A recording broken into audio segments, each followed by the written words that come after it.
नमस्कार, आप देख रहे हैं हमारा समाचार और मैं हूं आपके साथ दिव्या शेखावत। ग्राम पंचायत कड़ौदिया पंचायत समिति सुनील पिड़ावा, जिला झालावाड़ सरपंच आशा पाटीदार, प्रतिनिधि प्रेम पाटीदार से हमारा समाचार के संवाददाता किशन सोलंकी ने खास बातचीत की है। ग्राम पंचायत के विकास कार्य को लेकर विशेष चर्चा की गई है। आइए आपको सुनाते हैं। आप देख रहे हैं हमारा समाचार न्यूज चैनल। मैं आपके साथ किशन सोलंकी। हम अभी पहुंचे हैं ग्राम पंचायत कड़ौदिया के जो वर्तमान सरपंच है श्रीमती आशा कुमारी पाटीदार और उनके जो प्रतिनिधि है प्रेमचंद जी पाटीदार, वो हमारे साथ है। उनसे हम बातचीत करेंगे ग्राम पंचायत के विकास की बात करें तो जैसे कड़ौदिया ग्राम पंचायत की बात करें तो इनके सरपंच बनने के बाद में ऐसी क्या क्या मूलभूत सुविधाएं थी जिनका लोगों को लाभ दिलवाया और विकास हुआ है, और ऐसी क्या आज दिन तक मेजर समस्या है जिनका निवारण नहीं हो रहा। तो आइए मिलते हैं प्रेम जी पाटीदार से। सरपंच साहब नमस्कार। नमस्कार सर। सरपंच साहब, सबसे पहले तो हमारे चैनल में आपका स्वागत है। जी बहुत बहुत धन्यवाद। और जैसे बात करें अपनी ग्राम पंचायत कड़ौदिया की, तो सरपंच साहब कड़ौदिया ग्राम पंचायत में आपके सरपंच बनने के बाद में ऐसे क्या मूलभूत सुविधाएं हैं जिनका लाभ दिलवाया लोगों को, और ऐसी आज दिन तक की क्या मेजर समस्या है जो आज दिन तक विकास नहीं हो रहा ग्राम पंचायत? यहाँ पर पहले मूलभूत आवश्यकता पानी की नहीं थी, जी जिसको घर घर नल लगाकर लोगों को मूलभूत आवश्यकता दिलाई। बिल्कुल। उसमें भी अभी कुछ काम बाकी है नल का, जी। जो ठेकेदार द्वारा अभी तक ढंग से नहीं किया गया। बिल्कुल।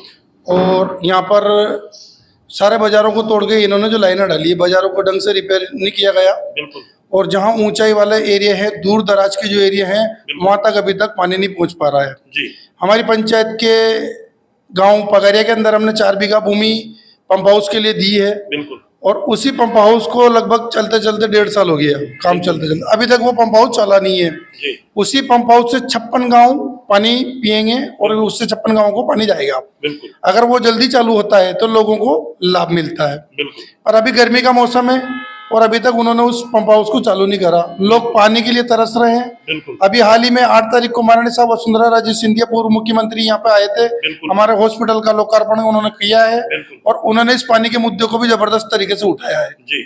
और सरकार का भी फोकस इस पे है। वर्तमान में सरकार भी मीटिंगें ले रही है, इस काम के लिए तत्पर तैयार है और ठेकेदारों को और कंपनियों को कह रही है कि भाई आप जल्दी जल्दी काम करो और ढंग से काम करो ताकि जनता को पानी पीने में सुविधा हो। बिल्कुल।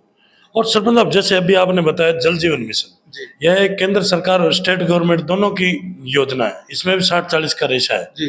तो जैसे इसमें और भी आपके जो सरपंच प्रतिनिधि है, जनप्रतिनिधि, उनसे भी हम मिले हैं और कई ग्राम पंचायतों में और भी जनप्रतिनिधियों का सुझाव है कि जो ये जल जीवन मिशन योजना है केंद्र सरकार की और स्टेट गवर्नमेंट की योजना बहुत अच्छी है, लेकिन धरातल पे बिल्कुल विफल जा रही है। इस पे आप क्या कहेंगे?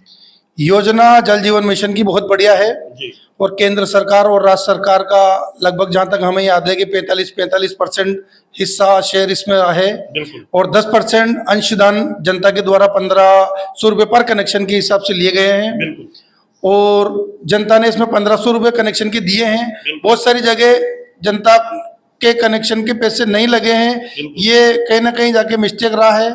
और इसके कारण मेरी पंचायत में सबसे पहले 356 गांव गागरीन परियोजना में पहले मेरी पंचायत में काम चला है। बिल्कुल। और हमने हर घर पे जाके 1500 रुपए की रसीद कनेक्शन के लिए काटी और कनेक्शन उनके करवाए। बाद में जैसे चुनाव नजदीक आया फिर हमें रोक दिया गया है। जी। और बाद में लोगों के कनेक्शन कंपनी द्वारा वैसे कर दिए गए हैं। और वो कनेक्शन आज हमारे सिर दर्द बना हुआ है उसका, क्योंकि पहले तो कनेक्शन के पैसे रसीदें कट चुकी है और आज बाद में नहीं कटी तो लोग कहते हैं कि इनके मिलने वाले की रसीदें कट गई है और हमारे नहीं काटी है इन्होंने। तो ऐसा इश्यू हमारे साथ बना हुआ है। और अभी तक सरकार ने इसका कोई गाइडलाइन जारी नहीं की है कि भाई पैसे सभी के लगेंगे, और नहीं लगते हैं तो जो पैसे पहले लग चुके हैं वो जनता को वापस किए जाए, ऐसी हमारी सरकार से मांग है। बिल्कुल। बहुत ही अच्छा। तो सरपंच साहब, जैसे बात करें अपन नरेगा की, नरेगा भी एक केंद्र सरकार की योजना है। नरेगा के अंदर इस कार्यकाल के अंदर आपने लोगों को रोजगार कितना दिया? हमारे इस कार्यकाल में हमने नरेगा में बहुत काम दिलाया है जनता को, और जनता नरेगा में खुश भी रही है। जनता को लाभ भी मिला है नरेगा के कामों से।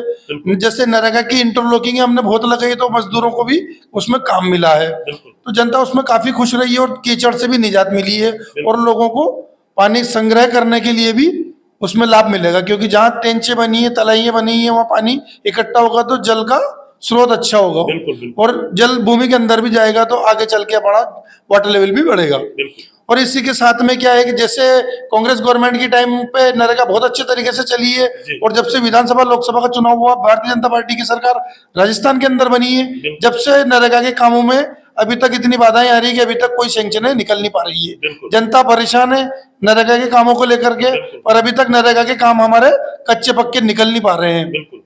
और सर जैसे बात करें अपन नरेगा की, नरेगा के अंदर जो कच्चे और पक्के वर्ग का जो 60-40 का रेशा है, उसके अंदर मैं आपके और भी साथी हैं उनसे भी मिला हूं, उनके भी सुझाव लिए कि जो माल मटेरियल का जो बजट है वो समय पे नहीं आने, ग्राम पंचायतों में समय पे बजट नहीं आने के कारण ग्राम पंचायतों में जो विकास की गति है वो बिल्कुल ठप पड़ी। इस पे आपकी क्या राय है? हमारे नरेगा के कामों का बजट अभी भी अटका हुआ है सरकारों द्वारा। कितनी बार हमारे सरपंच संघ की मांग रही है कि नरेगा के कामों का पैसा जल्दी दिलाया जाए। बिल्कुल। उसके कारण बहुत सारे हमारे गरीब भाई सरपंच ऐसे हैं बिल्कुल। जिन्होंने मार्केट से पैसा उठा रखा है, 2 रुपए सैकड़े उनके पैसा लग रहा है, बिल्कुल। ब्याज लग रहा है, आज उनकी हालत खराब है। हो सकता है तो उनको कहीं उनकी जमीन बेच के उसको पूरा करना पड़ेगा, क्योंकि जो साहूकार से उसने पैसा उठाया सरपंच ने, वो साहूकार उसका पैसा छोड़ेगा नहीं, वो ब्याज से उसका पैसा लेगा। हमारे गरीब भाई सरपंच परेशान है और सरकार से हमारी गुजारिश है, हाथ जोड़ के निवेदन है कि जल्दी से जल्दी नरेगा का पैसा डलवाया जाए। जी, बहुत ही अच्छा। तो सरपंच अब जैसे बात करें अपन अपनी ग्राम पंचायत की कड़ोदिया की, तो इसके अंदर मेजर समस्या क्या है? आज दिन तक जो आपने प्रयास किया वो काम नहीं हो रहा है। हमारी मेजर समस्या सबसे बड़ी ये रही है, यहाँ पे हमें ग्राम पंचायत नए भवन की सख्त आवश्यकता है, जी। क्योंकि हमारा ग्राम पंचायत भवन वर्तमान में धार्मिक स्थान पे चल रहा है जो कि बिल्कुल सही नहीं है। बिल्कुल। और हमें नई बिल्डिंग की आवश्यकता है जहाँ सरपंच कक्ष हो, सचिव कक्ष हो, कंप्यूटर कक्ष हो, बैठक के लिए एक बड़ा हॉल हो और लेटरिन बाथरूम की सुविधा हो, पानी की पीने की सुविधा हो, गार्डन हो, पार्किंग सुविधा हो। एक मूलभूत आवश्यकता ग्राम पंचायत की है, हमारी सबसे बड़ी ये रही है और ये हमें काफी टाइम से मांग रही है और अभी तक हमें नहीं मिला है। बिल्कुल बिल्कुल, बहुत ही अच्छा।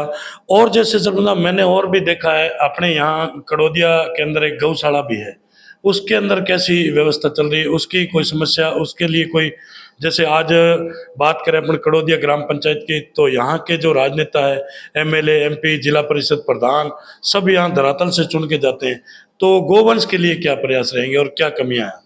हमारे गोवंश के लिए गौशाला का स्टार्टिंग शुरुआत हमने इसी साल करवाया है बिल्कुल। और हमारी युवा टीम पूरी उसमें लगी हुई है। महारानी साहब भी अभी आए थे 8 तारीख को। हमारी युवा टीम गौशाला की कमेटी ने महारानी साहब को भी अवगत कराया है बजट के लिए। महारानी साहब ने आश्वासन दिया है। पर वर्तमान में हमारे गौशाला में बजट की बहुत सख्त आवश्यकता है। जानवरों को पानी पीने के लिए खेर की आवश्यकता है, ट्यूबवेल की आवश्यकता है और रोड से गौशाला तक जाने के लिए पुलिया की आवश्यकता है और चारा भंडारण के लिए टीन शेड वगैरह की आवश्यकता है। बाउंड्री और कुछ एक काम हमने गांव के सहयोग से कर रखा है उसमें, पर हमें बजट के लिए उसमें सख्त आवश्यकता है।